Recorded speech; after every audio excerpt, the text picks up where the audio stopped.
Du lundi au vendredi, c'est sur France 3.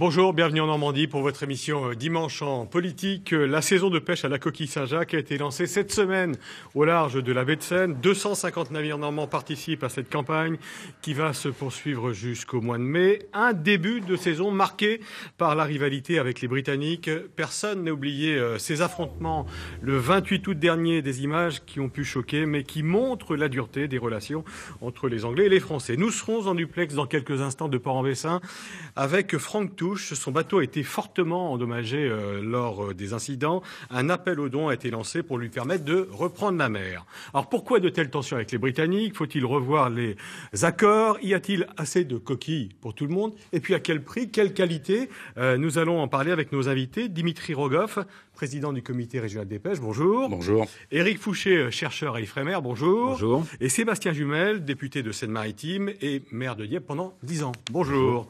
Avant de vous laisser la parole, comment cette ouverture de la Saint-Jacques a-t-elle été vécue? Voyez ces quelques réactions recueillies au retour des bateaux. Il n'y a pas une coquille. Comme ça, c'est réglé. Vous avez déjà vu ça? Comme ça, non, moi c'est la première année. Ça va faire 20 ans que je fais ça. Et traiter un bac, j'ai rarement vu ça. Merci monsieur les Anglais. C'est tout. Je peux rien dire de plus. Qu'est-ce qu'il faut faire maintenant alors? Bah qui dégage de nos mers. Ah ça va être possible à la fin. Il pourrait peut-être être moins agressif, parce qu'on va vers l'escalade. Et à force de continuer comme ça va être de plus en plus violent et il y aura davantage de colère. Ils sont pas raisonnables dans leur pêche. Hein. Non, il faudrait réglementer ça, hein, tout à fait. Non, il faudrait que l'Europe se réglemente tout ça, malgré tout. Malgré que les Anglais ne soient pas avec nous. Il faudrait que l'Europe réglemente tout cela. Dimitri Rogoff, elle est arrivée, la coquille, on la voit. Elle a été pêchée cette semaine, celle-ci, même hier. Elle a été pêchée il y a 2 jours, hier, ouais. Ouais. Hier probablement. Ouais, ouais. ouais. Donc elle est de belle qualité déjà. Ah, cette année, oui, on a une coquille qui a une bonne croissance, on n'a pas de déficit de croissance, donc on a une coquille qui se porte très bien, on a une belle coquille normande, pas de corail encore, c'est un peu tôt dans la saison, mais on a une grosse noix, et un peu sur tous les gisements, parce que comme on a ouvert le large en entier, on a des coquilles qui viennent d'un peu partout, et la coquille est belle, oui, très bien. Alors on entendait les réactions il y a quelques instants, des pêcheurs déçus par cette ouverture de la Saint-Jacques au large de la baie de Seine, au large de la zone des 12 000. Ils ont tout gratté. Ça revenait souvent en parlant des Anglais, vous êtes d'accord? Non, les Anglais n'ont pas tout gratté. Les Anglais n'ont pas été là très longtemps. Les Anglais sont partis à la date d'aujourd'hui pour 1 mois. Et puis la Mancheste est grande, quoi. Il y a une partie des gisements qui n'ont pas été touchés. Bon, la première journée a été difficile à cause du mauvais temps. Les zones qui étaient ouvertes n'étaient pas les plus propices. Mais là, dans les jours qui viennent, on va s'attendre à beaucoup plus de coquilles et il va falloir en consommer. Alors Sébastien Jumel, votre réaction justement, vous êtes député de Seine-Maritime, vous avez été maire de Dieppe, c'est un gros port coquillier. Hein, il y a 80 bateaux entre Dieppe et le Tréport qui font de la coquille Saint-Jacques. Votre réaction quand on entend ce qu'on a entendu il y a quelques instants? Chez nous, la coquille c'est l'or blanc, c'est l'âme de la ville, c'est son identité, mais c'est aussi l'économie réelle. Et puis c'est le cas d'ailleurs à l'échelle de la Normandie. Hein. Plus de 160 millions d'euros liés à cette activité d'économie réelle. Je suis allé dimanche sur les quais saluer les pêcheurs, leur exprimer mon respect, ma solidarité. Et il y avait de l'inquiétude au moment de partir. Il est clair que, en face de chez nous, puisqu'il y a plusieurs zones, le sentiment qu'ont eu les pêcheurs, c'est que les fonds avaient été raclés par les Anglais, parce que, peut-être on y reviendra tout à l'heure, mais le cri de colère, l'alarme sonnée par les bas normands dans une opération très spectaculaire, et je pense qu'il ne faut pas que ça se reproduise trop souvent, a eu pour effet de déporter en face de Dieppe une grande partie des Anglais qui ont raclé nos mers, et ça a été une réalité. Alors, aucun navire anglais à l'horizon, hein, lors du premier jour d'ouverture, on n'en a pas vu, hein, ils étaient déjà partis ailleurs, c'est ce qu'on entendait. Éric Fouché, vous êtes chercheur à Ifremer. Excusez-moi, mais est-ce que les Anglais ont tout pris avant que les Français arrivent? Non, on peut pas dire ça comme ça. Effectivement, le gisement est important. Alors déjà, ce qu'il faut savoir, c'est que le cœur du gisement, il est dans des zones qui n'ont pas été ouvertes pour l'instant. Le cœur du gisement, il est en baie de Seine. Il est à la partie extérieure de la baie de Seine. Donc la partie extérieure n'a pas été entièrement ouverte. Il y a des zones qui sont fermées. On en reviendra tout à l'heure parce que il y a la présence d'une algue Dinophysis en ce moment. Donc c'est vrai que les parties ouvertes pour l'ouverture, c'est des parties très très nord. On avait bien dit, on a beaucoup communiqué sur l'abondance cette année, mais j'avais essayé de mettre un bémol en disant attention, c'est une forte abondance, mais est répartie de manière peu équitable, avec très forte abondance dans les zones proches littorales. Par contre, répartie très très nord, il n'y avait pas beaucoup de coquilles dès juillet. Alors évidemment, l'arrivée d'une flottille d'importance a fait qu'accentuer le sentiment général de faible abondance dans la partie qui a été ouverte à l'ouverture. En plus, il faisait pas très beau ces jours-là, donc c'est pas totalement surprenant. Après, évidemment, vu l'historique récente de ce qui s'est passé avec les Anglais, c'est pas totalement surprenant qu'il y ait ce sentiment. Alors, est-ce qu'on va ouvrir de nouvelles zones? Parce que c'est ce qu'attendent les pêcheurs normands, les pêcheurs français. C'est demain, laissez-nous aller dans des zones où il y a des coquilles et où il n'y a pas cette algue, ce Dinophysis. Bon. Que se passe-t-il là dans les jours qui viennent, très rapidement? Alors ça malheureusement je peux pas vous le dire, mais ce que je peux vous dire, c'est qu'effectivement le Dinophysis, c'est une microalgue qui est la nourriture, l'une des nourritures de base de la coquille Saint-Jacques. C'est une algue qui est endémique, qui est présente naturellement dans les mers de l'Ouest européen et en Manche en particulier, qui est tout à fait normal.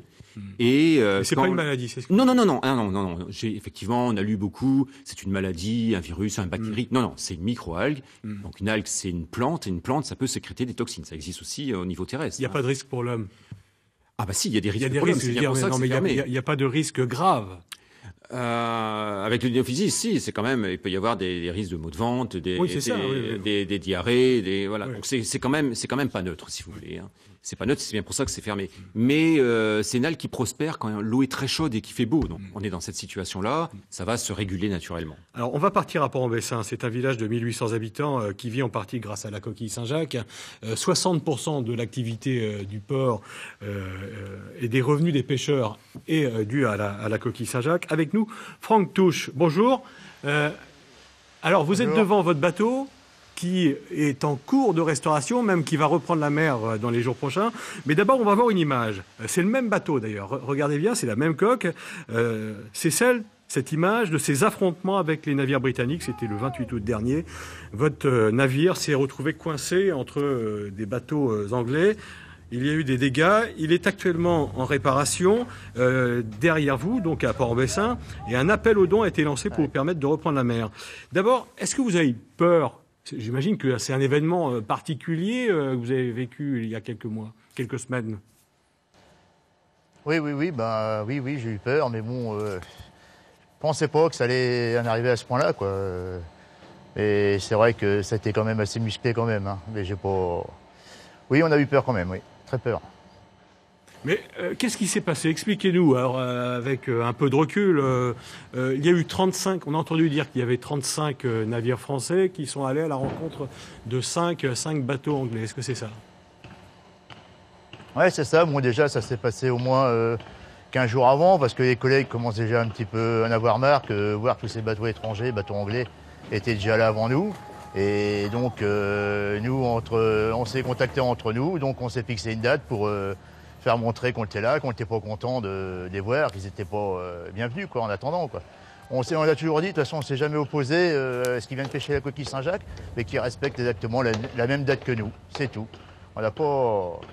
Il y a juste ça, qu'ils respectent la même date d'ouverture que nous, 1er octobre. On a entendu tout à l'heure, au début de l'émission, un couple de Britanniques qui, d'ailleurs, se promenait sur les quais de Port-en-Bessin, qui disait « les Français ne devraient pas être si agressifs ». Qu'est-ce que vous leur dites, justement, à ces Anglais? J'ai pas compris tout à fait la question. Quand les Britanniques disent les Français sont parfois un peu trop agressifs, qu'est-ce que vous leur répondez? Agressif, on n'a pas été trop agressif. Bon, il y a peut-être d'autres collègues qui ont été, mais bon, nous, le problème, c'est que déjà, nous, dans les catégories de petits bateaux qu'on a là, donc on ne peut pas dépasser la bande des 20 000, on est en petite pêche. Donc on est une bonne petite poignée de bateaux, petits bateaux à travailler dans le secteur où ils étaient. Donc pour nous, déjà, ça nous fait mal au ventre de les voir déjà se gaver, puis rien nous laisser aussi, ils pensent pas aux petits bateaux. Nous aussi, on a besoin de vivre. Hein. On passe pas aux petits bateaux. Il y a une différence de taille entre les bateaux. On va expliquer ça dans quelques instants. Dimitri Rogoff, vous voulez réagir justement? Oui, non, mais Franck l'explique bien avec ses mots. C'est-à-dire que la violence, elle n'est pas toujours là où on croit. Évidemment, les Français ont été dire aux Anglais, non, ça suffit, arrêtez. Mais quand on vient avec un bateau de 40 mètres sur des gisements qu'on protège, qu'on gère depuis des années, de mieux en mieux, quoi, on fait des efforts.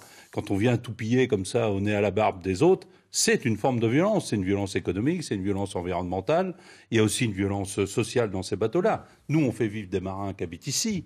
Ces bateaux-là sont armés avec des Philippins. Enfin, on est dans un système qui est complètement différent. On a une pêche artisanale d'un côté, qui est un féodé à la bande des 20 000, comme Franck, qui est là.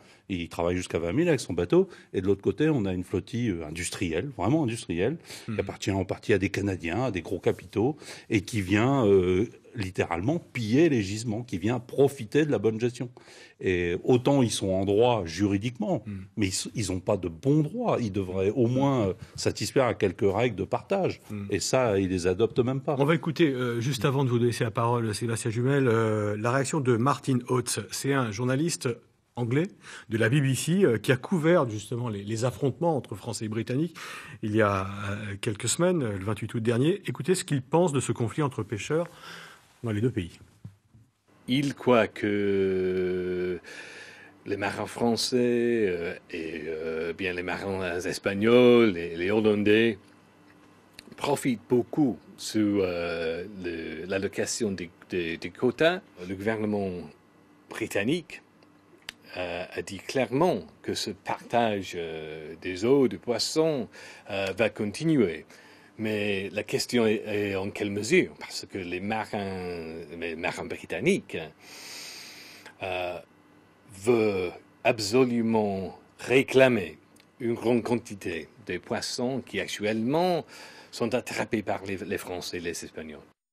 Alors, en clair, les Anglais prennent toute l'année, certes, des coquilles Saint-Jacques, puisqu'il n'y a pas de réglementation, ils peuvent très bien ne pas s'arrêter, mais les Français font la même chose avec le poisson, qu'ils viennent pêcher auprès des côtes anglaises. Votre réaction, Sébastien Jumel? C'est faux. Bon, d'abord, il y a deux types de pêche. Il y a une pêche française artisanale, responsable, de pêcheurs qui désormais prennent soin de leurs ressources, et puis il y a en face une pêche industrielle libéralisée. Sans normes sociales, sans normes environnementales et sans règles de bien-être et de bien-vivre collectif. Et donc, deux poids, deux mesures. La colère des pêcheurs français, elle est légitime. Même si, nous, en responsabilité, on a fait en sorte que la guerre ne se déclenche pas d'une manière définitive. Moi, je veux dire que cette affaire, elle implique deux choses. Elle implique, une Europe qui protège les peuples plutôt qu'une Europe qui laisse faire, et un gouvernement français qui ne renvoie pas les pêcheurs anglais et français à régler des choses eux-mêmes. La France doit aussi intervenir. Dimitri Rogoff, quand on entend le journaliste anglais dire écoutez, les Anglais, certes, vont près des côtes françaises pour prendre la Saint-Jacques, mais les Français, eux, ils viennent près des côtes britanniques pour prendre le poisson. Vous voulez réagir par rapport à ça? Oui, non, mais c'est un amalgame qui est douteux, quoi. Quelque part, les Français ont des accès dans les eaux anglaises, mais toute la pêche est réglementée par des quotas. C'est la politique commune des pêches. Il y a eu un partage, il y a un historique derrière. L'historique de la flottille de pillards qui vient chez nous, il n'existe pas. Il y a moins de 10 ans qu'ils ont reconverti une partie de leur flottille et qui viennent piller nos gisements. Donc, c'est pas la même chose.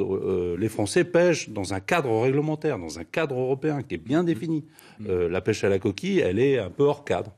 Éric Pouchet, est-ce qu'on se surréglemente? Parce qu'on pourrait faire comme les Anglais, après tout. Dire on ouvre toute l'année, on prend toutes les coquilles qu'on veut, on les vend sur tous les marchés du monde presque, avec des bateaux estampillés avec des pavillons étrangers qui ne sont pas forcément anglais ni écossais. On pourrait faire la même chose en France? Oui, on pourrait faire la même chose, mais on ne parlerait plus de coquilles aujourd'hui, parce qu'il n'y en aurait plus depuis longtemps. Donc effectivement, on a cette volonté depuis de nombreuses années, et c'est pas venu du jour au lendemain, et ça n'a pas été toujours facile, de mettre en place une série de réglementations et qui montre ses fruits aujourd'hui, puisqu'on est dans une situation qui est extrêmement favorable dans les eaux côtières, les eaux françaises. Effectivement, Dimitri Rogoff l'a dit, le journaliste britannique est un petit peu, il exagère un petit peu, parce qu'il fait un très très gros amalgame entre la politique commune des pêches, hyper encadrée, avec des quotas, avec de la puissance de pêche, qui effectivement, sur le poisson, sur la coquille Saint-Jacques, il n'y a aucune réglementation européenne. Donc là, on est bien dans une situation... Il n'y a pas de quota, il y a une taille. D'après ce que j'ai compris, donc il y a une taille. Il n'y a pas d'évaluation de stock. Or, 11 cm pour tout le monde. 11 cm pour tout le monde. Mais par contre, on peut pêcher ce qu'on veut. Et la seule chose qui existe au niveau européen, c'est effectivement une quantité globale d'efforts de pêche. Alors c'est un petit peu technique, on ne peut pas rentrer là-dedans. Donc, mais il n'y a pas de quota, il n'y a pas d'évaluation de stock sur l'ensemble de la Manche Est. La seule évaluation de stock qui existe, c'est celle qui est faite en France, avec les pêcheurs professionnels, avec l'Ifremer, avec l'État, depuis de nombreuses années, mais qui demeure dans les eaux territoriales et juste au-delà. Donc effectivement, dès qu'on sort des eaux territoriales, les Anglais, en toute légalité, d'un point de vue européen, ont le droit de venir pêcher. Mais là, effectivement, on a un problème moral, si vous voulez, d'accès à la ressource qui n'est absolument pas réglementé. Donc ils peuvent venir pêcher 24 heures sur 24, toute l'année. Et c'est ce qui pose problème. Retenez qu'un Anglais, quand il pêche 40 tonnes, nous, on en pêche 2 tonnes. C'est ça, et sans contrainte, et sans réglementation sociale, et même sans réglementation sanitaire, parce que la DSC semble ne pas toujours s'appliquer de la même manière pour les Anglais que pour les Français. Alors peut-on passer des accords justement avec les Britanniques, des accords à long terme? On va évoquer celui qui a été acté jusqu'à la fin de la saison, qui permet aux Français quelque part de protéger un peu la ressource avec des bateaux de plus de 15 mètres qui sont interdits jusqu'au 1er novembre dans la zone. C'est une chose. Mais écoutons le ministre de l'Agriculture et de l'Alimentation, le Normand Stéphane Travert, qui était notre invité il y a quelques jours dans cette émission. Aujourd'hui, il y a deux choses. Il y a l'accord qui est intervenu entre les professionnels et que je salue, parce que c'était aux professionnels eux-mêmes de trouver les solutions sur ces sujets avec l'accompagnement des deux gouvernements. Et puis, il y a l'engagement qui est le nôtre autour du Brexit. Et là, c'est Michel Barnier qui conduit les négociations. Il est hors de question qu'il y ait des discussions bilatérales tant que la question de la sortie du Royaume-Uni n'a pas été définitivement réglée. Voilà, donc il dit clairement, la pêche c'est une chose, mais le Brexit c'est autre chose et les négociations vont au-delà de la pêche. Bon, alors là on est dans la politique, là, très clairement. Bon, le problème de coquille, il est récurrent. Il existe depuis de nombreuses années, donc c'est un problème qu'on doit traiter en tant que tel. Le problème du Brexit, effectivement, il amène une couche supplémentaire, et nous on l'a surtout vu côté britannique. C'est-à-dire côté britannique, on a des pêcheurs qui étaient en attente de leurs responsables en disant comment vous allez vous en sortir là ? Et ils avaient une grosse pression, quoi. C'est pour ça que les négociations, autant à Londres, elles ont été faciles. La phase d'après à Paris, elles ont été difficiles parce qu'ils ont placé la barre trop. Mais qu'est-ce qu'on peut obtenir ont placé la barre trop demain, parce qu'il y a un accord, on va le répéter, qui a été passé avec les Anglais pour cette saison. De toute façon, pour cette saison. Oui, les accords existent depuis 2012 et ils sont annuels. Bon, cette année, on a réussi un accord à minima. L'exigence des pêcheurs était simple, c'était qu'on commence en même temps. On peut considérer qu'on a obtenu un peu mieux puisqu'ils vont commencer après nous. Ils ne reviendront qu'au 1er novembre. Donc ça reste assez satisfaisant. Ils ont soulagé la partie du gisement où est le plus gros de la coquille de leur effort de pêche. Donc ça va s'équilibrer, c'est pas un mauvais accord. En plus, ça nous permet de mettre un pied dans la porte, de continuer des discussions l'année prochaine parce qu'on ne sait pas de quoi sera fait l'année prochaine. Mais demain, est-ce qu'on pourrait avoir les mêmes chances de chaque côté, les mêmes règles entre les Français et les Britanniques? Est-ce qu'on peut avoir une négociation? On a entendu parler de box communautaire, c'est ça, une gestion de la baie de Seine, des accords passés entre les Anglais et les Français sur la baie de Seine. Sébastien Jumel. Je vais dire un mot là-dessus. D'abord, moi je pense que ceux qui ont négocié l'accord ont fait le maximum. C'est moins pire que si c'était mieux. Il y a eu des trocs dans cet accord. Il y a eu compris le cas échéant des trocs de quotas sur d'autres espèces, alors que les nôtres, quand ils veulent pêcher du cabillaud ou de la sole, c'est un peu compliqué en termes de quotas. Mais l'accord était nécessaire, il a été fait. Deuxièmement, sur les propos du ministre, moi je suis inquiet.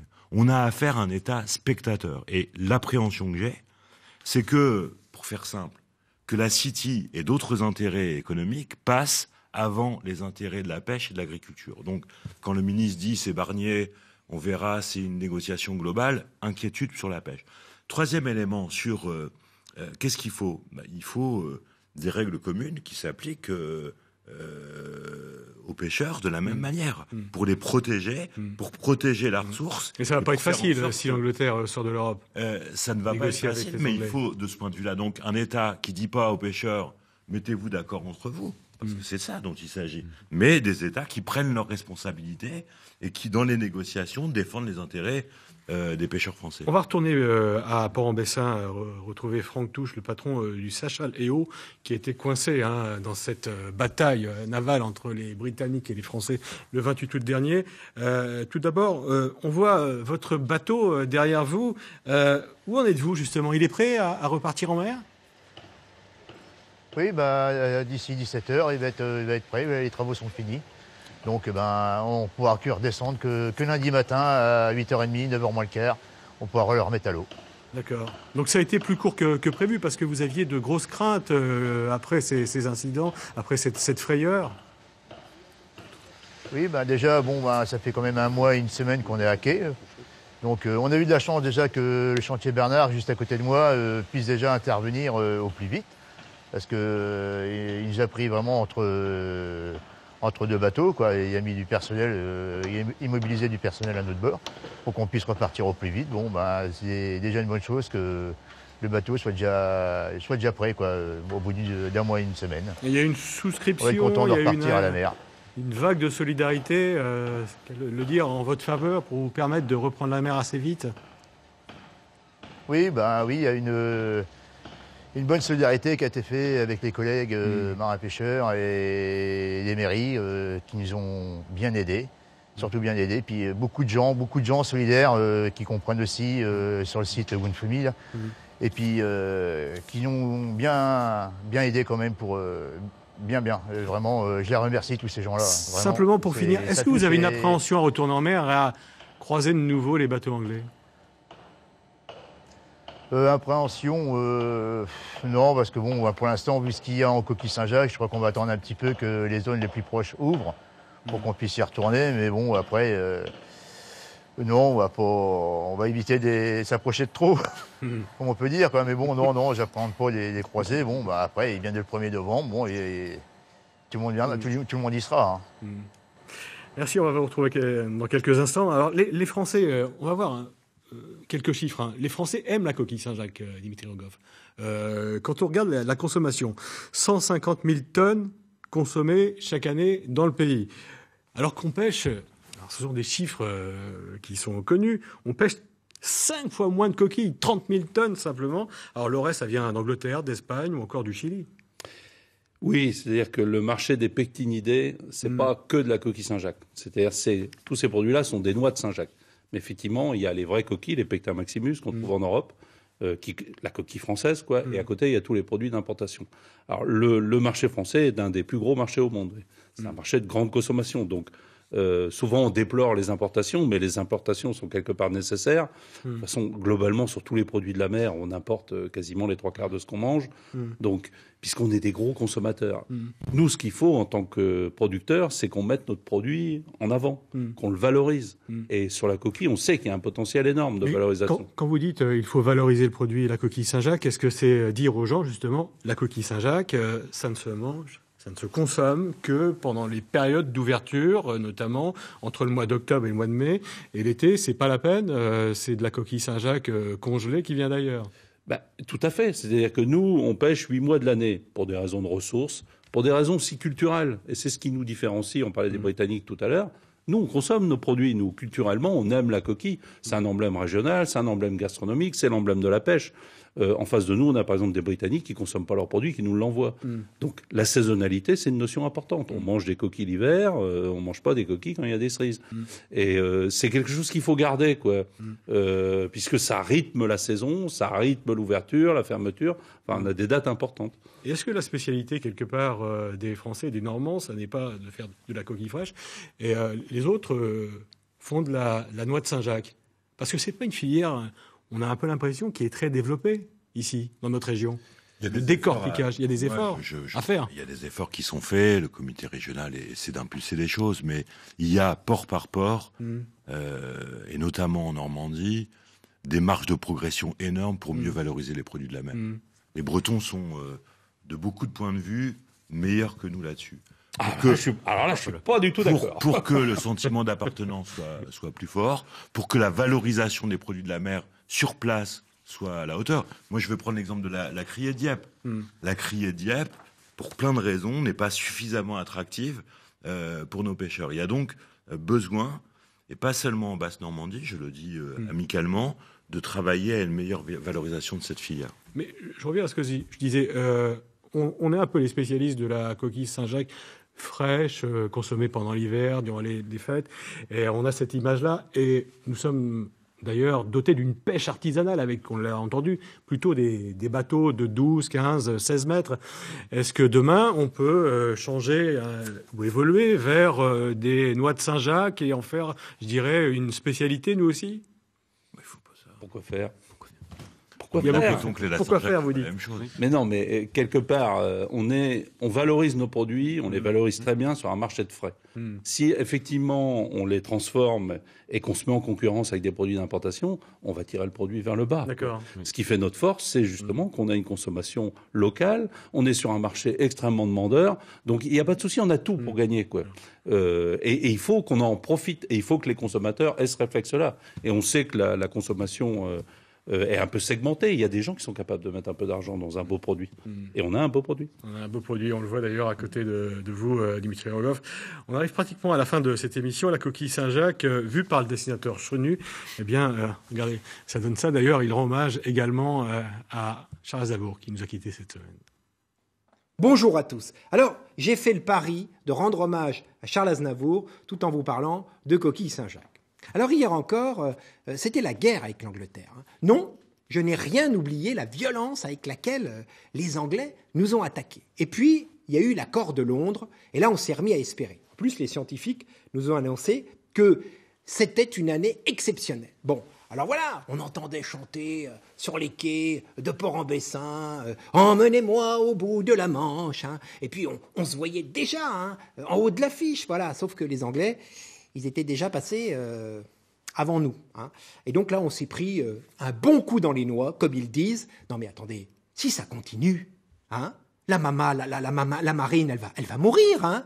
Et puis, on va être obligé d'aller retourner habiter seul avec maman dans un très vieil appartement. Fini, hein, les amis, les amours. Bonjour les emmerdes. Alors écoutez, j'ai un message à adresser aux Anglais. Hein. You are not formidable. Bon dimanche.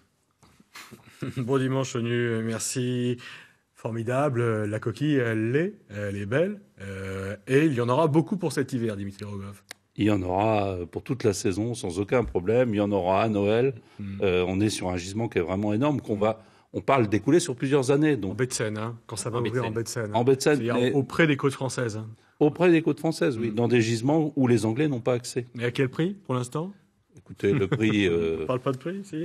C'est pas un problème. C'est pas un problème. Et ce ne sera pas un problème. Pour le consommateur... On a dit sur la baie de Seine, les bateaux n'y ont pas accès. Hein. Retenez que tous les bateaux n'ont pas accès à la baie de Seine, et notamment les très portés peinent de ce point de vue-là. Eh bien, on terminera par ça. Merci à tous les trois. Merci également à Franck Touche qui était avec nous en duplex de Port-en-Bessin et qui reprendra la mer. On l'a bien compris, Franck. Donc, lundi soir, mardi matin. Voilà.